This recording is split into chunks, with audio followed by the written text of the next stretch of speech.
Gure iritzia, argi eta garbi, injustizia itzela dela, zeren gauza bat zen egin eta beste bat gara. Eta Espainiako ministeritzak edo Espainiako gobernuak edo Espainiako instituzioek bat izango balira bezala kontsideratzea egin eta gara, gure ustez injustizia hutsa da. Gure iritzia da, hau eraso bat izan dela. Eraso bat izan da noski proiektu komunikatibo batentzako, gararen kontrako erasoa. Baina, uste dut modu zabalagoan ere ulertu daitekeela, eta izan da eraso bat, azkenean prentsa askatasunari egindako erasoa, adierazpen askatasunari egindako erasoa, behar bada Euskal Herriko sektore sozial eta politiko jakin bati egindako erasoa ere, eta modu zabalagoan ulertuta ere, Euskal Herriari berari egindako eraso bat. Hau noski ulertu behar da, testu inguru jakin batean, hemen daukagu auzi politiko bat Euskal Herrian, eta estatu bat, auzi horren aurrean, eskaintzen duen goza bakarra dena, azkenean represioa batzutan atxiloketak eta horien bitartez, eginekoak ere gero atxilotu zituzten, eta beste batzutan bide ekonomikotik, baina kontua da, auzi politiko baten gainean, erakusten duen formula ia bakarra eta gehienetan, hori izaten dela kasu honetan, proiektu komunikatibo baten kontra eginez, horre dauzkan ondorio eta irakurketa guztiekin, beraz, guretzako gauza guztiz salagarria. Hemen esan izan da, enpresen suzesioa darkatu bat egontzela gari batean, epaitegi gorenak berak esan zen uste dut hori horrela etzela, beste irtenbide bat bilatu zuten, suzesio ideologikoarena, baina nik uste asko birututeko argumentu bat dela, eta beraz azkenean da labur bilduz hori izan da, eraso handi bat salaketa merezi duena. Eta zein da arazoa jarraipen ideologikorik bera izango balute ere. Kontutan eduki behar dugu, egin itxi zutela, gero tribunal auzitegiek esan zutela gaizki itxita zegoela, eta beraz zer. Eta noski, egon daiteke, nola baiteko jarraipen edo lotura ideologiko bat bien artean, baina izango balitz ere zer. Non dago arazoa, zein da arazoa? Arazoa dago adierazpen askatasuna ikusten edo defendatzen ez dutenengan. Jarraipen ideologikiri benetan ez dut uste eta hortaz egiten ekala esan dute jurisprudentzien da inion olako horik agertzen denik ez zen nekez aurkituko dugu legeetan olako kontzeptu xelebre, bitxi edo arraro doztekite nola ditu ez da. Horren, beste zintasun baten aurrean alegia. Hori behar den bezala juridikoki frogatzeko zintasun horren aurrean egin dutena da asmatu olako idea xelebre hori, justifika ezina dena zuritzeko, eta hortara askotan ohitu gaituztea zuritxarrez, gatzun bezalako epailek ez da, gauzak haien gustukoak ez direnean, bihurritu egiten dituzten legeak edo kontzeptuak, eta horrekin egiten dutena da azkean iritsi nahi duten tokira. Kasu honetan, enpresa bat zigortu nahi zuten, kolpatu nahi zuten, proiektu komunikatibo bat, edabide bat,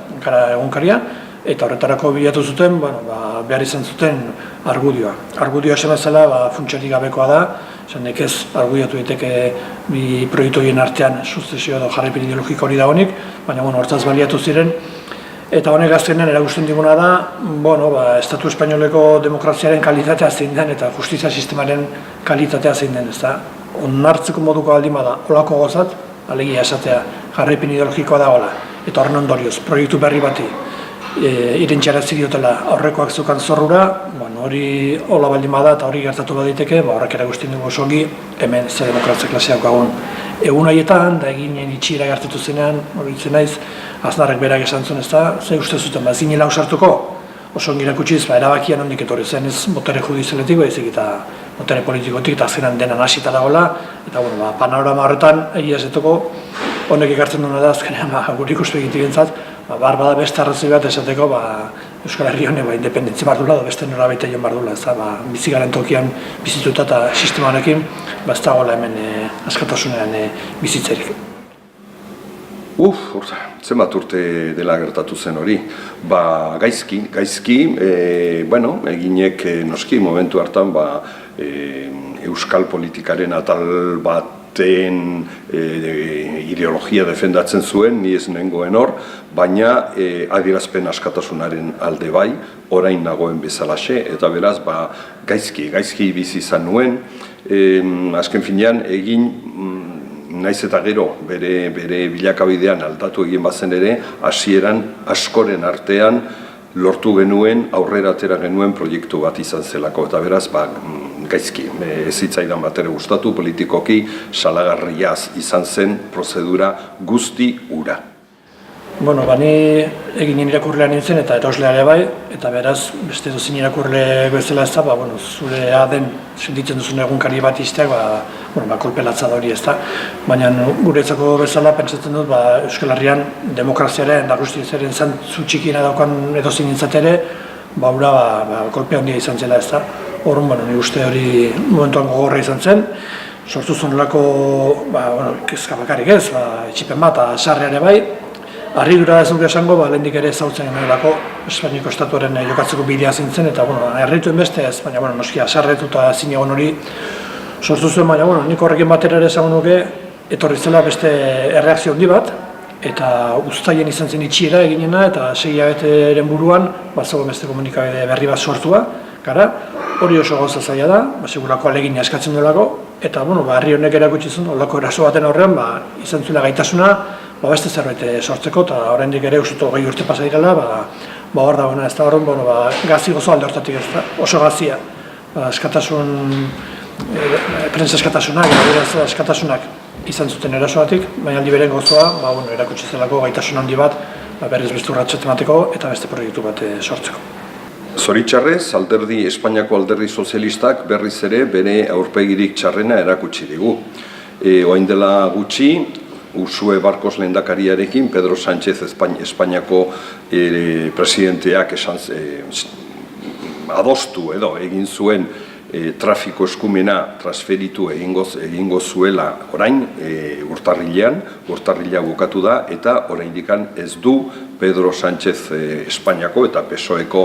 lehendakariak eskumen hori sinatu. Beraz, betiko martxan alderdi sozialista. Eta orain dela gutxi jakin izan dugu, berriz ere Espainiako aurrekontu orokorretan bazegoen artikulu bat kendu egin dutela, eta hori dela eta superabita izan dugun komunitateok ezin izango dugu superabita lortutako diru hori geure komunitatean gastatu edo erabili. Beraz, denbora gutxitan alderdi sozialistak berriz 2 aldiz bere hitza ez du bete. Penagarria. Egunotan jakin denez, Euskararen legea aldatzeko sortutako batzorde berezi horrek bere ibilbidea bukatu du, parlamentuan sortu zen, Bilduren ekimen baten bitartez, martxan jarri zen, egin du ibilbide bat, 8 hilabetekoa, egiteko bat zegoen, hain zuzen ere Euskararen lege berri bat egiteko proposamen bat lantzea. Horrentxe egin du ere azkeneko saioa, eta balantza egiteko garaia da, hori guzpegitik hori ere gazi gozoa, gaziak ez duelako lortu emantzitzein egiteko zehatza egitea, legia Euskararen lege berri bat idaztea. Eta gozoa, alde batetik bai egin duelako ibilbidearen zati bat, ekarpen asko jaso da, gakoak zein diren argitu dira, eta edukita proposamen da asko aurkeztu da. Beraz, osagaiak badozkagu lege berri bat egiteko nahi izan ezkero, horrein falta dena da, adostasun hori lortzea. Batzordean bertan ez du astirik eman adostasun hori behar den punturaino eramateko eta lantzeko, baina horren orio batzuk atera dira, horietako batek esaten du Euskararen lege hau eta estatus legal hau ez dela egokia, aldatu da egokituta berritu behar dagoela, eta horrekin batera nolabait enkargu hori uzten dio parlamentuko taldei. Beraz, guk erronka hori nolabait esateko ondo hartzen dugu, eta esan dugu jarraituko dugula gai honekin, eta beraz orain aldatzeko eta egokitzeko eta berritzeko borondate hori daukagun artean, gaur egun izatekotan 26ko gehiengo horrek erakutsi du nolabaiteko prestutasuna, egin marko dugu eta erabaki benetan horretarako prest gauden, proposamenak markutugu, kontraproposamenak eta adostasuna diatu, eta gu behintzat gure konpromiso hori berritzen dugu, eta esan batzorde bereziak bere bidea egin badu ere, eta prozesua bukatu gabe utzi badu ere, bukatzeko aukera egon badagola, datozen hilabeteetan, eta horrek eskatzen da, prestutasuna, elegina eta konpromisoa guk hori badaukagu, gauza bera eskatuko nieken oski gainditzekoei, eta bai guk eta egin gizarteak berakin dituen ekarpen guztiekin, gauza garen datozen hilabeteetan, adostasun horretara iristeko eta Nafarroari emateko beharko luken estatus legal hori.